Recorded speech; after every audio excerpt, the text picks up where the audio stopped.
Hello everyone, Bharat the learning spot में आपका स्वागत है। मेरा नाम है गुलजार और इस वीडियो में हम पढ़ेंगे कृष्णदेव राय के बारे में, जो कि विजयनगर अंपायर के एक सबसे ज़्यादा फेमस रूलर रहे 16th सेंचुरी में।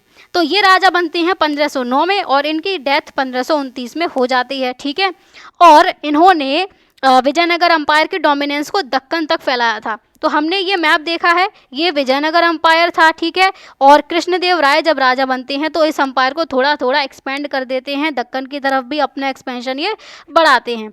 ठीक है, इसीलिए ये एक इम्पॉर्टेंट रूलर माने जाते हैं। तो इनके रूल के अंडर में अंपायर ने मिलिट्री पावर भी अचीव की और कल्चरल रेनेसां भी अचीव किया। मिलिट्री पावर कैसे कि जो सेना वगैरह थी वो काफ़ी मजबूत होती है इनके टाइम पर।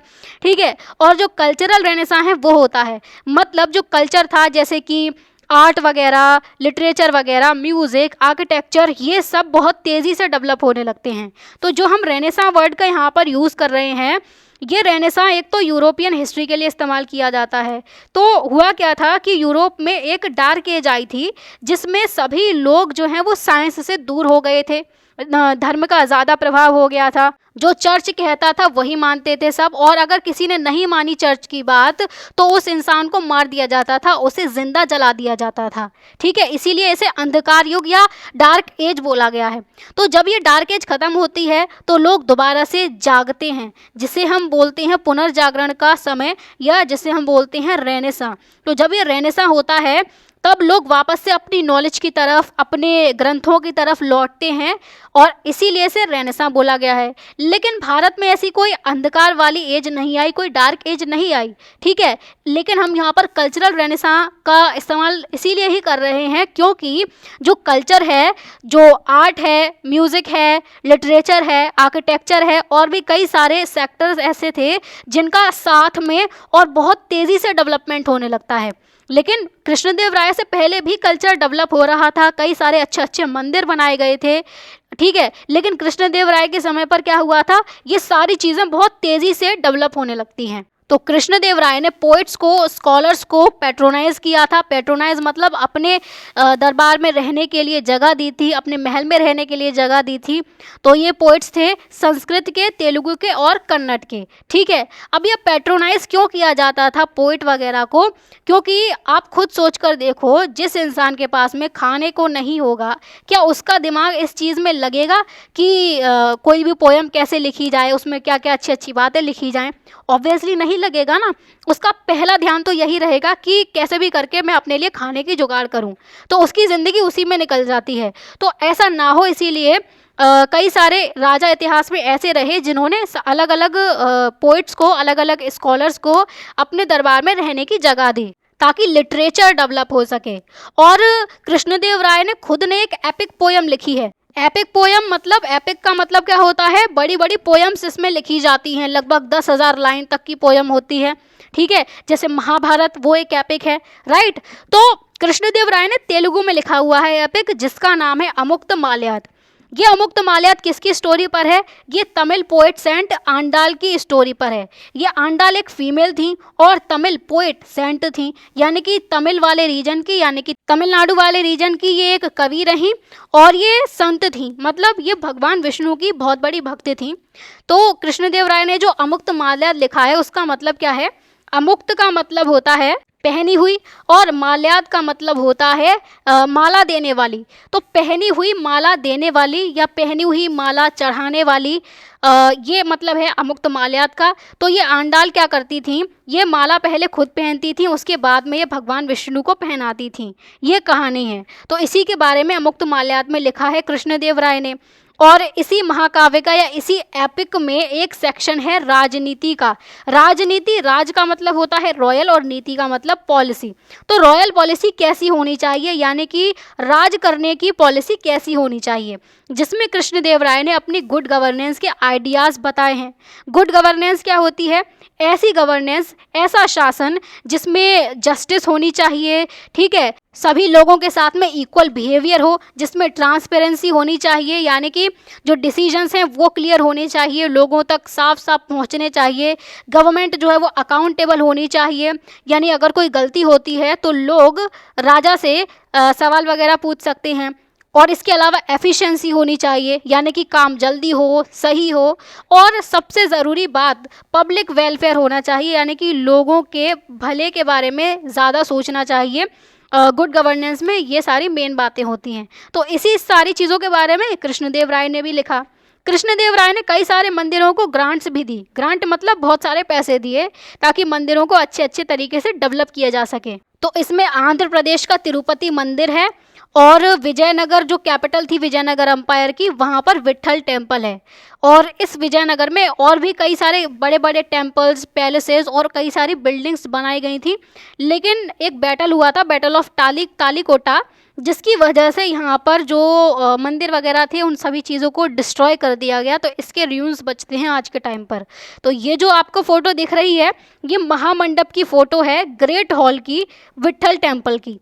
ठीक है, इसमें जो आर्किटेक्चर है उसके ग्रैंडियर को देखो, उसकी इंट्रिकेसी को देखो, यानी कि जो कॉम्प्लेक्सिटी है, जो अलग अलग मूर्तियाँ अलग अलग तरीके से यहाँ पर कार्विंग की गई है, एकदम शानदार कार्विंग की गई है। इस सभी चीज़ों को नोटिस करो। तो ये जो आपको पिलर दिख रहे हैं ना, ये सब एक ही चट्टान से बनाए गए हैं। जैसे ये पूरी चट्टान है, ठीक है, और इसी को काट काट कर जो है इसी के अंदर में मंदिर बना दिया गया। सारे पिलर्स जो हैं आपस में कनेक्टेड हैं, ये एक ही चट्टान को काट के बनाए गए हैं ये। तो जब इन पिलर्स पर हाथ मारा जाएगा तो ये अलग अलग म्यूजिकल नोट्स निकालते हैं। म्यूजिकल नोट्स जैसे कि जो सारेगामापा जो होते हैं ना, ठीक उसी तरह का साउंड इनमें से निकलता है, और इसीलिए ये म्यूजिकल पिलर्स के नाम से फेमस है। और ये टोटल 56 ऐसे पिलर्स हैं जो अलग अलग तरीके की आवाज़ निकालते हैं। तो ये है महामंडप जो विट्ठल टेम्पल में लोकेटेड है। इसके अलावा भी और छोटे छोटे बिल्डिंग्स यहाँ पर बनाई गई हैं।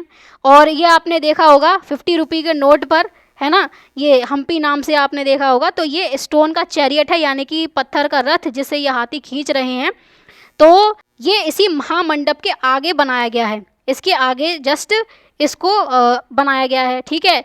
और इसके बाद में आंध्र प्रदेश में ये है तिरुपति टेम्पल, यहाँ से एंट्री होती है, और ये मेन जो जहाँ पर मूर्ति रखी जाती है वो है। और ये जो सोने की प्लेटिंग करवाई है, सोने की जो परत चढ़वाई है, ये कृष्णदेव राय ने चढ़वाई है, क्योंकि वो अलग अलग अनुदान देते थे ना, ग्रांट्स देते थे पैसों की। तो वो चीज़, ये भी विट्ठल टेम्पल ही है, पर ये थोड़ा सा हमें ऊपर से व्यू देखने को मिल रहा है, जिससे चीज़ें क्लियर हो रही हैं। एक गेट यहाँ पर, एक यहाँ पर, ये भी यहाँ पर सोने का कुछ बना हुआ है, अलग अलग स्ट्रक्चर्स यहाँ पर बने हुए हैं, ठीक है। सब क्लियर हो गया, सारे मंदिर देख लिए हमने। अब हम आगे आ जाते हैं और अब थोड़ी सी ट्रेडिंग की बात कर लेते हैं। तो कई सारे फॉरेन ट्रैवलर्स जो थे वो विजयनगर आते थे, विजयनगर सिटी की बात हो रही है, ट्रेड के लिए आते थे, सामान खरीदने बेचने के लिए। तो खास करके जो पुर्तगीज़ ट्रैवलर्स थे उनको बहुत अच्छे से ट्रीट किया जाता था, क्योंकि वो भारत में घोड़े बेचने के लिए आते थे। तो ये पुर्तगीज़ ट्रैवल कहाँ से आते थे, कहाँ पर है पुर्तगाल, वो ज़रा हम देख लेते हैं।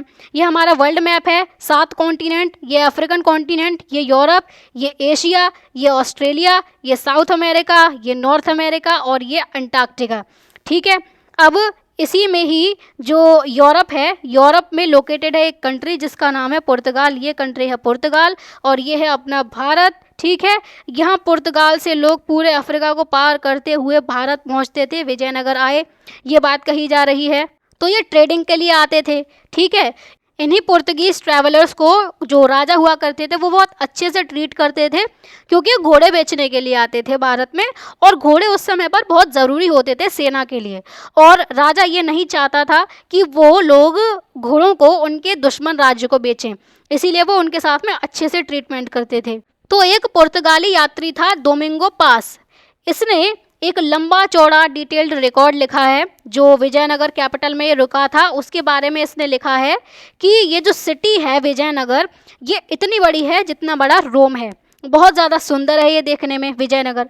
अब देखो रोम कहाँ पर है, ये अपना वर्ल्ड मैप, ठीक। और ये भारत के पर्सपेक्टिव में वेस्ट में जाओ तो ये है यूरोप।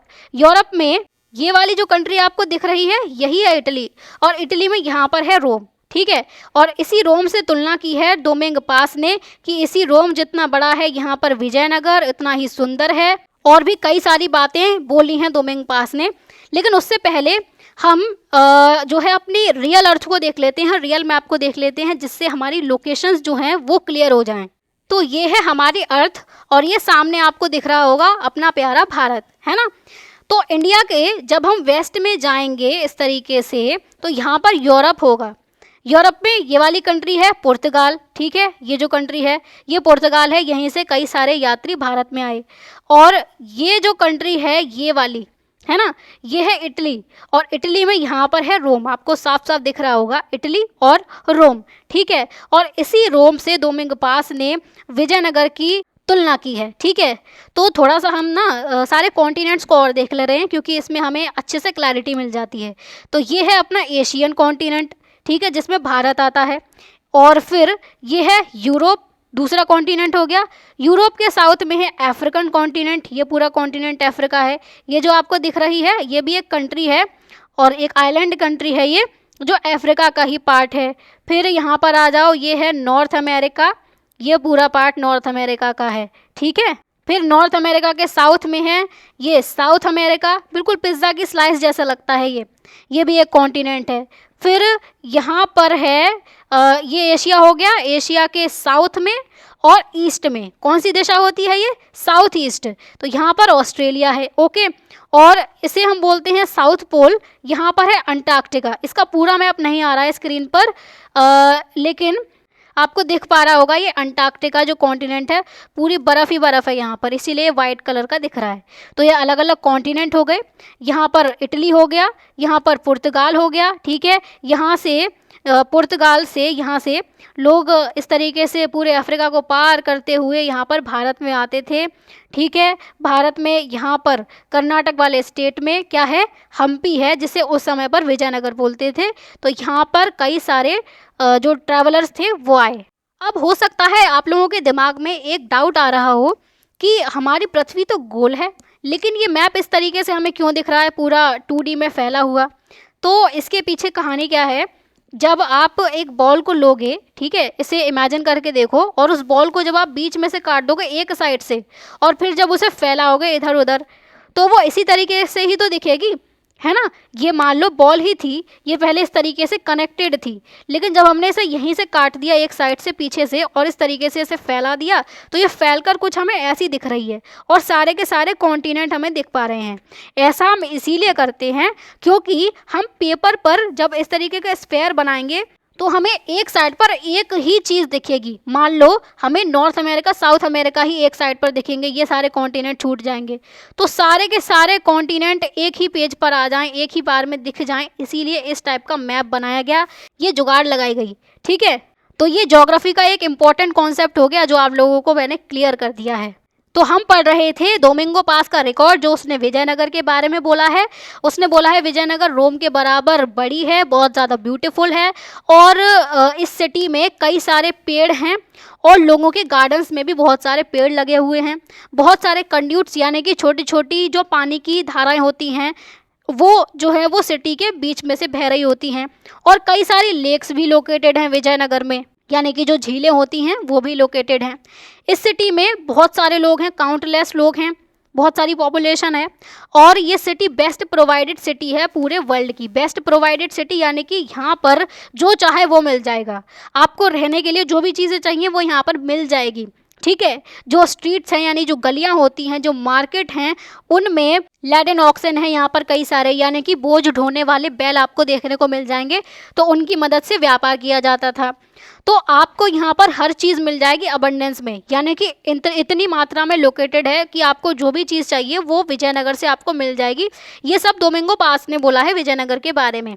तो इससे हमें एक तो विजयनगर की इम्पोर्टेंस पता चल रही है, वो कितना सुंदर हुआ होगा ये पता चल रहा है, और ये भी पता चल रहा है कि देश विदेशों से, दूर दूर के देशों से भारत का व्यापार होता था, पुर्तगाल से भारत का व्यापार होता था, ये पता चलता है।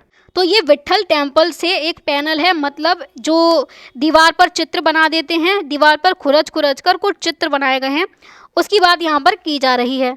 तो इसमें आपको क्या क्या दिख रहा है, हमें कई सारे घोड़े दिख रहे हैं, घोड़ों की सवारी की जा रही है, ऊँट दिख रहे हैं, ठीक है। इसके अलावा ये कुछ सेना दिख रही है हथियार के साथ में, यहाँ पर हंटिंग वगैरह की जा रही है, ये लोग कुछ डांस कर रहे हैं, एलिफेंट भी यहाँ पर बनाए गए हैं। इसके अलावा हमें और क्या दिख रहा है, और ये कुछ एनिमल्स दिख रहे हैं, ये लोग धनुष का इस्तेमाल कर रहे हैं। मतलब बहुत सारी चीज़ें हैं छोटे से चित्र में, छोटे छोटे जो मूर्तियां हैं वो यहाँ पर बनाई गई हैं। तो आपको यहाँ पर क्या क्या दिख रहा है, what do they tell you about life then, कि उस समय पर जो लाइफ हुआ करती होगी वो कैसी हुआ करती होगी, ये आप इन चित्रों को देखकर कैसे बता सकते हो, क्या क्या बता सकते हो इसके बारे में, ये हमें बताना है।